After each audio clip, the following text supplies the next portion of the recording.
네, 부자가 되는 대세 정보를 전해드리는 코너로 오늘의 생생경제 마무리하도록 하겠습니다. 부자 대세 시간이고요. 오늘 만날 전문가는 우리은행 WM솔루션부의 최진호 이코노미스트입니다. 어서 오십시오. 예, 안녕하십니까, 최진호입니다. 네, 굉장히 오랜만에 뵙는 기분이 드는데 오랜만에 뵙습니다. 왜 이렇게 안 오시는 겁니까? 바쁘십니까?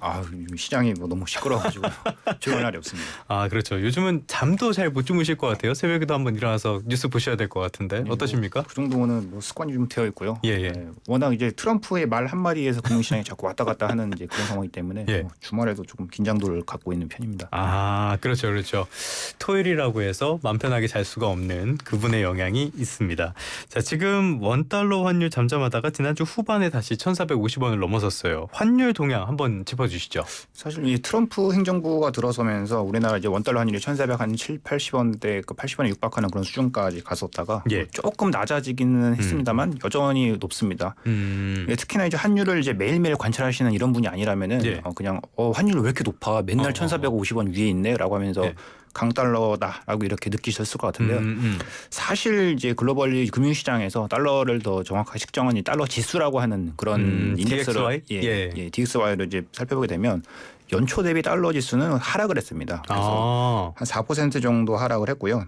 반면에 이제 유로화가 한 4.5% 정도 오히려 연초 대비 강세를 보이면서 트럼프가 이제 달러를 슈퍼달러, 강달러, 이제 초강달러를 만들 것이다라는 이런 전망하고는 약간 무색하게 약달러가 나타나고 있는 이제 그런 상황입니다.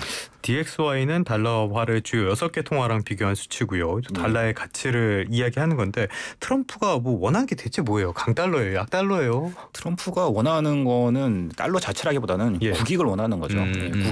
국익을 추구하는 과정에서 달러가 어떻게 반응하느냐라는 것은 이제 부수적으로 나타나는 이제 결과다 이렇게 볼 수가 있겠고요. 알겠습니다. 그렇게 해서 트럼프는 그런 분이니까 아무튼 최근에 유로화 강세라는 이야기를 해주셨는데 유로가 이렇게 강세를 보이는 이유는 또 뭡니까? 유로화 같은 경우는 이제 일단 달러하고 가장 거래가 많이 되는 가장 중요한 카운터파트 통화이고요.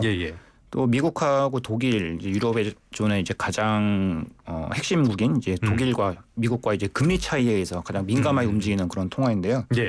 그러니까 유로화가 강세를 보였다는 거는 다른 말로 어떻게 해석이 되냐면 미국하고 독일 간의 금리 스프레드가 많이 줄었다라는 쪽으로 똑같은 말이라고 보시면 될 것 같습니다.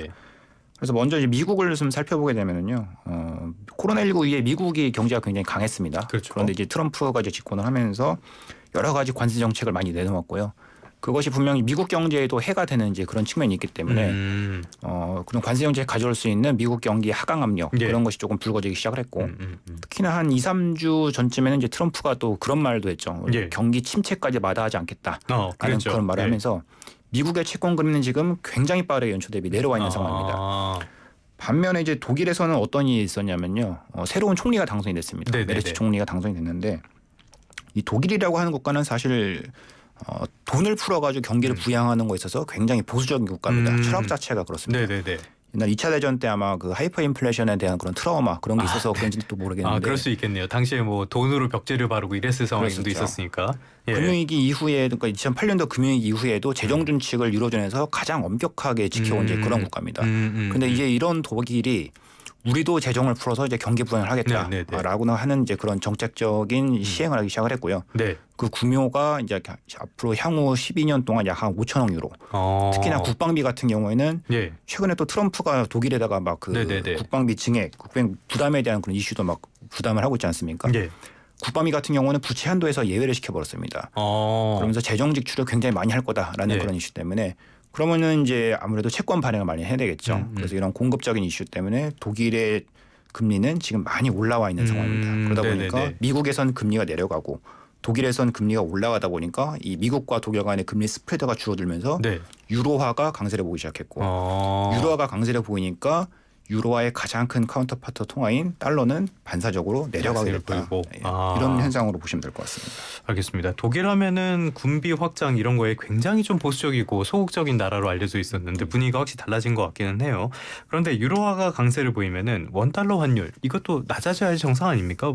왜 다르게 움직이는 겁니까? 예, 맞습니다. 보통 같은 경우는 달러 지수 안에서 아까 말씀하셨던 것처럼 6개의 통화로 구성이 된다라고 말씀하셨는데 그중에서 가장 큰 비중을 차지하는 통화가 이제 유로화입니다. 그래서 유로 강세를 보이면 달러 지수가 낮아지니까 원달러 환율 낮아지는 게 정상인데 사실 달러 지수가 한 108, 109포인트까지 갔다가 103포인트까지 확 낮아지는 과정에서 원달러 환율 같은 경우는 제가 앞에서 그냥 농담삼아 말씀드렸습니다만 크게 레벨이 안 낮았습니다. 그건 비슷비슷했어요. 1,440원 정도 막혀 있었는데요.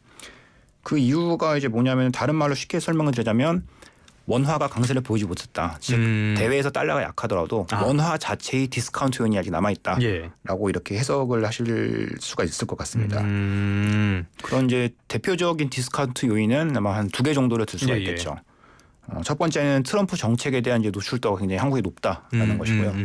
4월 2일 날 이제 트럼프 이제 상호관세 정책이 이제 본격적으로 시행이 되는데 물론 이제 거기 들어가는 품목들이라든지 관세에 대한 레벨 그리고 국가들 이런 것이 뭐 더 확장될 수 있다, 더 좁혀질 수 있다. 이제 여러 가지 전망이 있습니다만 어쨌든 남아 있는 정책들이 뭐 자동차, 철강, 반도체 이런 한국의 주력 수출 품목들을 겨냥을 하고 있고요. 이렇게 수출 품목들을 트럼프 관세 정책이 겨냥을 하고 있는 상황에서는 한국의 수출 전망이 좋을 수가 없겠죠. 그러다 보니까 당연히 한국 경제 전망도 굉장히 어두운 상황입니다.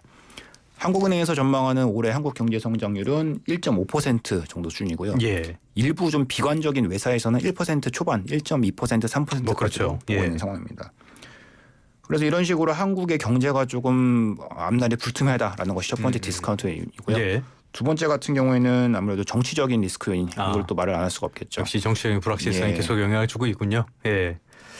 알겠습니다. 정치적인 불확실성까지 말씀을 해주셨는데 최근에 보도를 보면은 튀르키예 쪽의 전국 불안 이것도 조금 환율 상황에 영향을 준다 그러더라고요. 이건 어떻게 연결되는 겁니까? 아무래도 이제 튀르키예에서 나타나고 있는 정치적인 불안 같은 경우에는 튀르키예가 이제 지정학적으로는 그 동양과 서양의 딱 중간에 있는 유럽인지 아시아인지 좀 애매하죠. 그래서 지정학적으로도 굉장히 중요한 위치이기도 하고 또는 이제 정치적으로도 나토 이제 가입을 둘러싼 여러 가지 미국이라든지 다른 국가들하고는 이해관계가 상충되어 있는 이제 그런 상황인데 어쨌든 뭐 정치 불안이 나타나려면 해당 국가의 통화가 약세를 보게 됩니다. 그래서 터키 리라 같은 경우는 굉장히 좀 약세를 보이고 있는 상황이고요.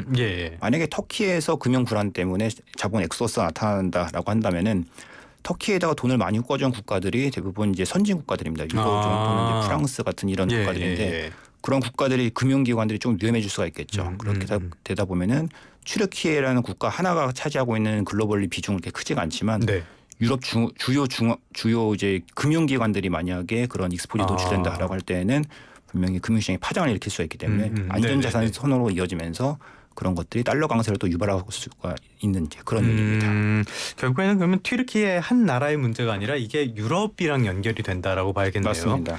알겠습니다. 여러 가지 사안이 있어가지고 원달러 환율 지금 뭐 그렇게 썩 좋은 흐름이 이어지고 있지는 않는데 원달러 환율이 지금 수준 정도 1,450원, 1,470원 이 정도면 굉장히 높은 수준인 거잖아요. 맞습니다. 이런 것들이 좀 낮아지기 위해서 하향 안정화되기 위해서는 어떤 조건들이 필요하다고 보세요?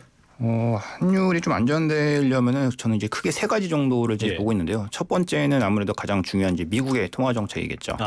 지난주에 이제 3월달 FOMC가 있었었는데 기준금리를 동결했고요. 그리고 아시다시피 점도표도 그대로 유지했습니다. 그대로죠. 올해 기준금리 2번 정도 인하를 해주겠다라고 하는 그런 표면적으로는 유지가 되었지만 그 점도표의 이제 분포를 보시게 되면 작년 12월에 비해서는 점도표 분포가 굉장히 위로 상향 조정됐습니다. 그러니까 전체적으로 중간값은 그렇게 나왔지만 그렇기 때문에 올해 2회 인하를 할 것이다라는 그런 포워드 가이던스를 유지를 했음에도 불구하고 이것이 어떤 확언이다. 그러니까 개런티를 할 수 있는 것이 아니거든요. 만약에 경제 상황이 바뀌게 되면은 또다시 바뀔 수 있는 그런 상황인데 그 바뀌는 방향이 2회 인하가 아닌 1회 인하 또는 뭐 동결 같은 정도로 굉장히 매파적으로 바뀔 수 있는 그런 리스크가 남아있다라는 것이고요. 그렇기 때문에 저는 뭐 개인적으로는 리스크 없이 2회 인한다고 했으니까 2회 인하를 딱 해줬으면 좋겠다라는 그런 바람이 있지만 상황이 그렇게 돌아갈지 안 돌아갈지는 잘 불확실한 상황이고요. 지금 경제 상황을 봐도 그렇게 쉽지는 않은 걸로 보입니다. 그리고 두 번째 포인트 같은 경우는 이제 유로존인데 앞에서 이제 독일의 그런 채권 시장의 공급 이슈 이런 것들 때문에 금리가 이렇게 올라갔다고 말씀드렸잖아요. 근데 이제 독일의 금리가 이제 올라가게 되고 그런 것들이 독일의 이제 어떤 재정 지출이 독일의 경제 반등을 일으키는 것까지는 좋은데 과연 유로존이라고 하는 그런 국가에서 독일 하나만 잘한다고 살 수가 있을까라는 걸 생각해 보면 쉽지가 않다라는 거죠. 독일 금리가 이렇게 올라가 버리게 되면요, 유로존에서 약간 이제 취약국이라고 볼 수 있는 픽스 국가들이 있습니다. 프랑스, 이탈리아, 그리스, 스페인 이런 국가들은 독일 금리보다 훨씬 더 높은 금리를 쓰고 있는데 거기 프랑스가 들어갑니까? 포르투갈이죠. 죄송합니다. 그래서 독일 금리보다 훨씬 높은 금리를 쓰고 있는데 독일 금리가 이렇게 높아져 버리면은 그 픽스 국가라는 국가들은 조달 금리가 어마어마하게 높아지게 되니까 오히려 이런 국가들의 재정 불안은 더 심해질 수가 있겠죠. 독일 경제는 좋아지더라도 나머지 국가들은 더 안 좋아지면서 전체적으로는 유로존 경제가 반등하는 게 좀 쉽지 않을 수가 있을 것 같습니다. 독일만 좋아질 수 있다. 네. 그렇게 된다면 유로존의 금리, 그러니까 즉 독일 금리 다시 또 하락을 하면서 미국과 독일 간에서 금리 스프레드가 또 벌어지고 이런 것이 유로화 약세, 달러 강세 그렇게 되면 원달러 환율이 다시 끌려 올라가는 이런 현상이 나타날 수가 있다는 거죠. 세 번째 요인은 뭡니까? 그리고 마지막으로는 뭐 앞에서 말씀드렸던 것처럼 정치적인 그런 불안 요인이 빨리 좀 해결이 됐으면 하는 그런 바람입니다. 그리고 트럼프의 이제 관세 정책 같은 것들은 이제 한국의 이제 정책 컨트롤 타워가 빨리 좀 딱 확립이 돼서 마더를 쥐고 협상이라든지 이런 정책 조율을 잘 해나가야 되는데 지금 그런 것들이 아무래도 협상력이 좀 부재하기 때문에 외국인들의 입장에서 놓고 봤을 때는 한국의 이제 그런 거버넌스 문제를 큰 리스크 요인으로 보고 있는 건 사실인 것 같습니다. 그건 어쩔 수 없을 것 같아요. 결론은 모르겠고요. 헌법재판소가 일단 빨리 결론을 좀 내줬으면 좋겠습니다. 너무 오래 가는 것 같아요. 지금까지 우리은행 WM솔루션부 최진호 이코노미스트와 함께 외환시장 환율에 대한 이야기 나눠봤습니다. 오늘 말씀 고맙습니다. 감사합니다.